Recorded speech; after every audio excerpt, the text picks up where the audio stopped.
নমস্কাৰ ছাত্ৰ ছাত্ৰীসকল ই কক্ষালৈ তোমালোকক স্বাগতম জনাইছো মোৰ নাম অবিস্মৃতা বৰঠাকুৰ আজি আমি আলোচনা কৰিম অষ্টম শ্ৰেণীৰ চতুৰ্থটি পাঠ জাগা জননীৰ সন্তান পাঠটিৰ অনুশীলনীৰ সন্নিবিষ্ট হৈ থকা ব্যৱহাৰিক ব্যাকৰণসমূহৰ বিষয়ে আমি ইতিমধ্যে কবি গীতটিৰ বিষয়ে আৰু সন্নিবিষ্ট হৈ থকা প্ৰশ্ন উত্তৰসমূহৰ বিষয়ে আলোচনা কৰিছো আজিৰ শ্ৰেণীত আমি আলোচনা কৰিম ব্যাকৰণৰ বিষয়ে গতিকে ছাত্ৰ ছাত্ৰীসকল তোমালোকৰ এই পাঠটিত সন্ধিৰ কিছু আভাস দিয়া হৈছে গতিকে আমি আলোচনা কৰো আহা যে সন্ধি প্ৰথমে কাক বোলে সন্ধি কাক বোলে বুলি ক'লে দুটা শব্দৰ প্ৰথমটো শব্দৰ শেষৰ বৰ্ণ আৰু দ্বিতীয়টো শব্দৰ প্ৰথম বৰ্ণৰ মিলনকে সন্ধি বোলে যেতিয়া যিকোনো দুটা শব্দৰ প্ৰথমটো বৰ্ণৰ শেষৰ বৰ্ণ আৰু দ্বিতীয়টো শব্দৰ প্ৰথম বৰ্ণ যোগ হৈ এটা নতুন শব্দৰ সৃষ্টি হয় তাকে কি বুলি কোৱা হয় সন্ধি বুলি কোৱা হয়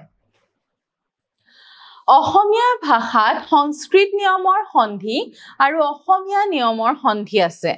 সংস্কৃত নিয়মৰ সন্ধি স্বৰ সন্ধি ব্যঞ্জন সন্ধি আৰু বিসৰ্গ সন্ধি এই কিটা ভাগত ভগোৱা হয় আমি আগৰ শ্ৰেণীটো এই তিনিটা সন্ধিৰ বিষয়ে আলোচনা কৰিছো কিছু আভাস লৈছো আজি আমি এই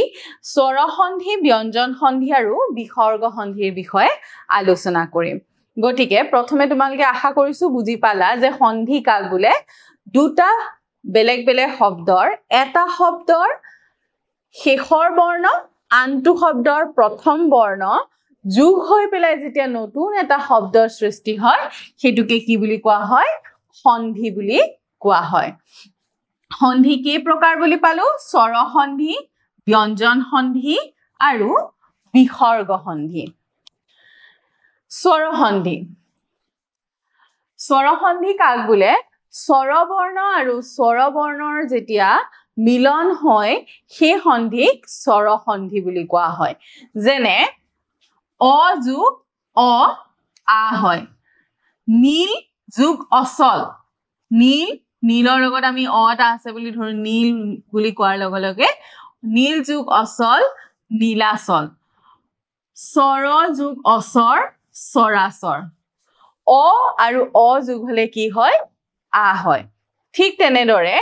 অ আৰু চৰে অ আৰু চৰে আ যোগ হলেও চৰে আ হয় যেনে দেৱ যোগ আলয় দেৱালয় সুখ যোগ আকুল সুকাকুল আশা কৰিছো এইখিনি হৈছে স্বৰ সন্ধি তোমালোকে বুজিব পাৰিছা আকৌ চোৱা আ আৰু আ যোগ হলেও কি হয় চৰে আয়ে হয় যেনে মহা যোগ আকাশ মহাকাশ বিদ্যা যোগ আলয় বিদ্যালয় আকৌ চৰে অ যোগ হলেও কি হয় আ হয় তথা যোগ অপি তথাপি আশা যোগ অতীত আশা বুলি আহকাৰ হৈ যোৱাৰ লগে লগে কি হল আ হল আৰু লগত অতীত যোগ হৈছে আৰু কি হৈছে আশাতীত এইদৰে স্বৰ সন্ধিত চৰে যোগ চৰে হলেও আ হয় আ যোগ অ যোগ হলেও কি হয় আ হোৱাই দেখা যায় সেইবাবে আশা যোগ অতীত যোগ হতেও কি হৈছে আশাতীত হৈছে এতিয়া আহো ব্যঞ্জন সন্ধিলৈ কাক বোলে ব্যঞ্জন সন্ধি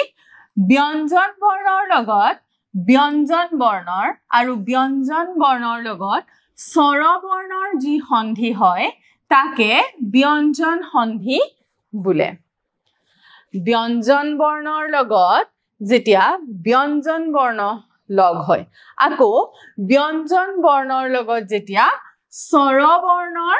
যোগ হয় সন্ধি হয় মিলন হয় তাকো কি বুলি কোৱা হয় ব্যঞ্জন সন্ধি বুলি কোৱা হয় অথবা স্বৰ বৰ্ণৰ লগত ব্যঞ্জন বৰ্ণৰ মিলনকে ব্যঞ্জন সন্ধি বোলে চাওঁ আহাচোন যেনে উৎ যোগ চাৰণ উচ্চাৰণ সৎ যোগ জন সজ্জন উৎ যোগ চন উচ্চন সৎ যোগ আচাৰ সদাচাৰ উৎ যোগ জ্বল উজ্জ্বল বাক যোগ ইন্দ্ৰিয় বাগিন্দ্ৰিয় গতিকে ব্যঞ্জন সন্ধি আমি বুজিলো যে ব্যঞ্জন বৰ্ণৰ লগত স্বৰ বৰ্ণৰ ব্যঞ্জন বৰ্ণৰ লগত ব্যঞ্জন বৰ্ণৰ আৰু স্বৰ বৰ্ণৰ লগত ব্যঞ্জন বৰ্ণৰ যেতিয়া মিলন হয় তাক আমি কি বুলি কওঁ ব্যঞ্জন সন্ধি বুলি কওঁ গতিকে ইতিমধ্যে আমি দুটা সন্ধিৰ বিষয়ে জানিলো স্বৰ সন্ধিয়ে আৰু ব্যঞ্জন সন্ধি শেষৰটো আছে বিসৰ্গ সন্ধি আহাচোন জানো বিসৰ্গ সন্ধিৰ বিষয়ে বিসৰ্গ আৰু স্বৰ বৰ্ণ বিসৰ্গ আৰু ব্যঞ্জন বৰ্ণৰ সংযোগত হোৱা সন্ধি বিসৰ্গ সন্ধি বোলে যেনে মন যোগ ৰম মনোৰম ইয়াত কি আছে বিসৰ্গ আছে নি যোগ ছয় নিশ্চয় ইয়াত কি আছে বিসৰ্গ সন্ধি আছে এনেদৰে যেতিয়া বিসৰ্গৰ লগত স্বৰ বৰ্ণ বা ব্যঞ্জন বৰ্ণৰ সন্ধি হয় মিলন হয় তাক কি বুলি কোৱা হয় বিসৰ্গ সন্ধি বুলি কোৱা হয় গতিকে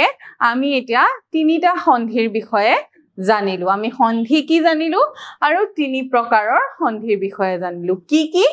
স্বৰ সন্ধি ব্যঞ্জন সন্ধি আৰু বিসৰ্গ সন্ধি এতিয়া তোমালোকৰ পাঠত কিছুমান সন্ধি ভাঙিবলৈ আৰু গঠন কৰিবলৈ দিয়া আছে আমি সেই সমূহ আলোচনা কৰো আহা প্ৰথমে দিছে দেৱ যোগ অসুৰ কি হ'ব যেহেতুকে অ আৰু অ যোগ হলেও কি হয় বুলি আমি পাইছিলো আ হয় বুলি পাইছিলো গতিকে কি হ'ব দেৱাসুৰ মূৰ যোগ অৰি মুৰাৰী কুশ যোগ আসন কুশাসন দশ যোগ আনন দশানন বিদ্যা যোগ অলংকাৰ বিদ্যালংকাৰ মহা যোগ অৰ্ণৱ মহাৰ্ণৱ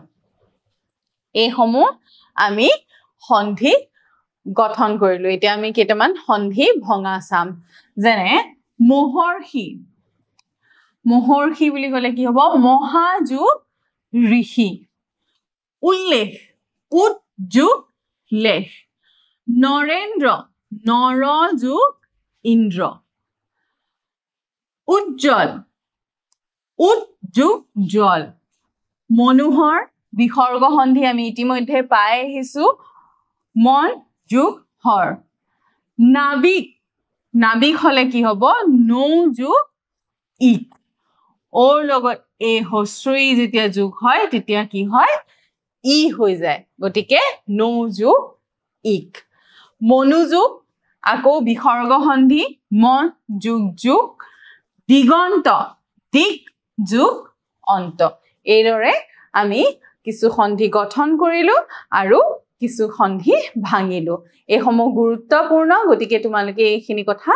মন দিবা আজি আমি সন্ধিৰ বিষয়েও জানিলো সন্ধি কেই প্ৰকাৰৰ জানিলো আৰু সন্ধি ভাঙিও দেখুৱালো আৰু সন্ধি গঠন কৰিও দেখুৱালো ইয়াৰ পিছৰ প্ৰশ্নলৈ যাওঁ আহা বিপৰীত অৰ্থ বুজোৱা শব্দ লিখা ইয়াতে কেইটামান শব্দ তোমালোকক পাঠ্যপুথিৰ পৰা দিয়া হৈছে আৰু সেই শব্দসমূহৰ বিপৰীত অৰ্থ লিখিবলৈ দিয়া হৈছে চাওঁ আহা প্ৰথমে আছে মৃত্যু মৃত্যুৰ বিপৰীত অৰ্থ হ'ব জন্ম জয় জয় মানে কোনোবা এটা ক'ৰবাত যুদ্ধ জয় কৰা বা খেলত জিকা যেতিয়া আমি জিকিব পাৰো সেইটোক আমি কি বুলি কওঁ জয় বুলি কওঁ তাৰ বিপৰীত শব্দটো হ'ব পৰাজয় যেতিয়া আমি হাৰি যাওঁ সেইটোক আমি কি বুলি কওঁ পৰাজয় বৰণ কৰা বুলি কওঁ কাপুৰুষ মানে কৈছোৱে যে ভয়াতুৰ আৰু তাৰ বিপৰীত শব্দটো হ'ব সাহসী ভয় নিৰ্ভয় শত্ৰু মিত্ৰ মিত্ৰ মানে হৈছে বন্ধু শত্ৰু মানেতো আমি বুজি পাওঁ যি আমাৰ বেয়াৰ কথা চিন্তা কৰে সেয়া হৈছে শত্ৰু বা আমাৰ অপকাৰ কৰে সেয়া হৈছে শত্ৰু দুৰ্বল সবল বা শক্তিশালী দুৰ্বল বুলি ক'লে আমি কি বুজো উইক ইংলিছত যেটো আমি উইক বুলি কওঁ দুৰ্বল আৰু তাৰ বিপৰীত শব্দ হ'বলৈ হলে কি হ'ব লাগিব সবল বা শক্তিশালী তাৰ পিছৰ প্ৰশ্নটো চাওঁ আহা তলৰ শব্দবোৰৰ সমাৰ্থক শব্দ লিখা ইয়াতে কি কৰিবলৈ দিছে কেইটামান শব্দ তোমালোকক পাঠ্যপুথিৰ পৰা দিয়া হৈছে আৰু সেই সমূহৰ সমাৰ্থক শব্দ একে অৰ্থ বুজোৱা শব্দ লিখিবলৈ দিছে প্ৰথমে দিছে মৃত্যু আমি ইয়াৰ আগৰটো কি পাই আহিছিলো বিপৰীত শব্দ মৃত্যুৰ বিপৰীত শব্দ হ'ব জন্ম ইয়াত মৃত্যুৰ সমাৰ্থক শব্দ লিখিবলৈ দিছে একে অৰ্থ বুজোৱা শব্দ লিখিবলৈ দিছে গতিকে কি হ'ব মৰণ দেহ ত্যাগ স্বৰ্গগমন পৰলোক গমন তাৰ পিছৰটো আছে জননী জননীৰ সমাৰ্থক শব্দ হ'ব আই মাতৃ মা জন্মদাত্ৰী সন্তান মাক দেউতাকে ল'ৰা ছোৱালী কি হ'ব হেয়া সন্তান গতিকে সতি সন্ততি ল'ৰা ছোৱালী বীৰ বলৱন্ত শক্তিশালী নিনাদ ইতিমধ্যে মই কেইবাবাৰো কৈছো শ্ৰেণীত যে নিনাদ মানে হৈছে ধ্বনি স্বৰ বা শব্দ এই সমূহ হৈছে এইকেইটা শব্দৰ সমাৰ্থক শব্দ তোমালোকে এই শব্দসমূহ মনত ৰাখিবলৈ চেষ্টা কৰিবা তাৰ পিছত চোৱা এটা শব্দ প্ৰকাশ কৰা সাহস নথকা মানুহ আমি ইতিমধ্যে পাইছোৱে কি হ'ব কাপুৰুষ সাহস নথকা মানুহক আমি কি বুলি কম কাপুৰুষ জাকৈৰে মাছ ধৰা মানুহ জাকৈয়া যাৰ শক্তি আছে শক্তিশালী যাক জিনিব নোৱাৰি অজেয় যাক আমি হৰাব নোৱাৰো যাৰ লগত আমি জয় হ'ব নোৱাৰো তেনেকুৱাক আমি কি বুলি কম অজেয় আৰু শেষৰ প্ৰশ্নটোলৈ যাওঁ আহা ইয়াত দিয়া আছে তলত দিয়া বিশেষ পদবোৰক বিশেষণলৈ পৰিৱৰ্তন কৰা প্ৰথমে আছে মান শব্দটোত বিশেষণলৈ নিলে হ'ব মানি দুৰ্বলতা দুৰ্বল দৰ্শন দাৰ্শনিক